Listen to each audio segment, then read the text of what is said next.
Hello everyone, and welcome back to the virtual training course on quality control and inspection. Today, we are moving on to Lesson 9, Quality Documentation and Reporting. By the end of this session, you'll clearly understand why is documentation so important. The key documents used in garment QC. Examples like fabric inspection reports, inline and endline checklists, AQL reports, size measurement sheets, and defect tally sheets.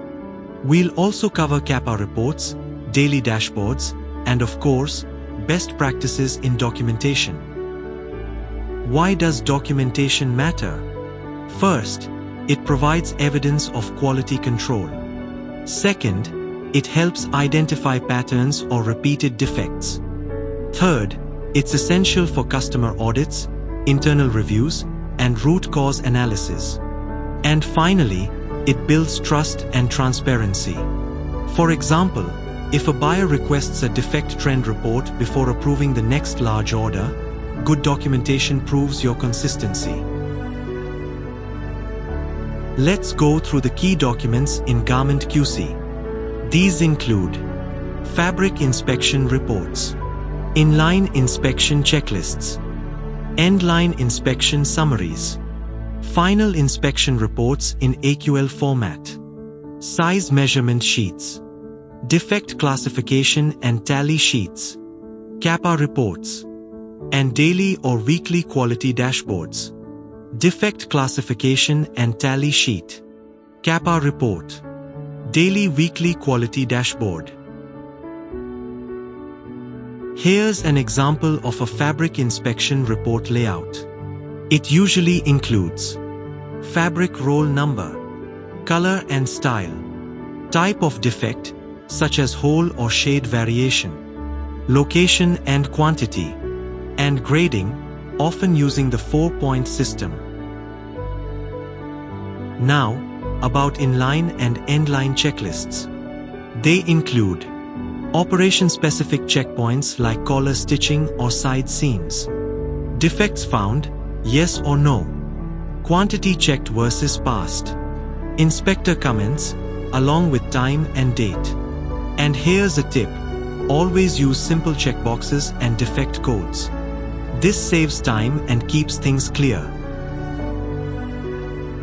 The final inspection report. This is based on AQL sampling and usually includes style, PO number, and quantity, the sample size inspected, defects found by type, and the final pass or fail decision.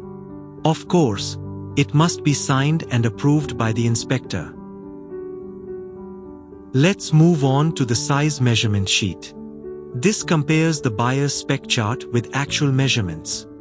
For example, waist spec is equal to 32 inches, tolerance plus or minus 0.5. If your measured result is 32.7 inches, it fails.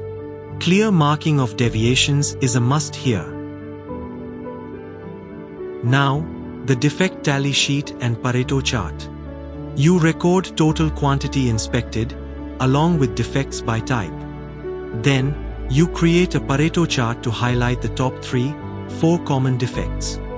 This makes it easy to set priorities for improvement. The Corrective and Preventive Action Report, or CAPA, is very powerful. It should include a clear problem description, a short root cause analysis, the corrective action taken, preventive measures planned, who is responsible, and the deadline. And of course, follow-up results. Tip: always document who is responsible and by when. Now let's talk about daily and weekly dashboards. These are often created in Excel or QC software. They show daily defect rates, line-wise quality performance, rework percentage, and first pass yield. Dashboards help management quickly see trends and take action. Best practices in documentation include using standardized formats, making sure reports are dated, signed, and properly stored. Training inspectors to fill reports accurately. Backing up digital files and auditing physical records weekly. And reviewing reports during weekly continuous improvement meetings. So, to summarize today's lesson, good documentation ensures visibility, consistency, and improvement. Don't just keep documents for the record, use them for decision-making. In our next and final module, we'll talk about creating a quality-first culture in garment production. Thank you for joining today's session. I hope you are finding this series helpful. Don't forget to like, subscribe, and click the bell icon so you don't miss the final lesson. See you there.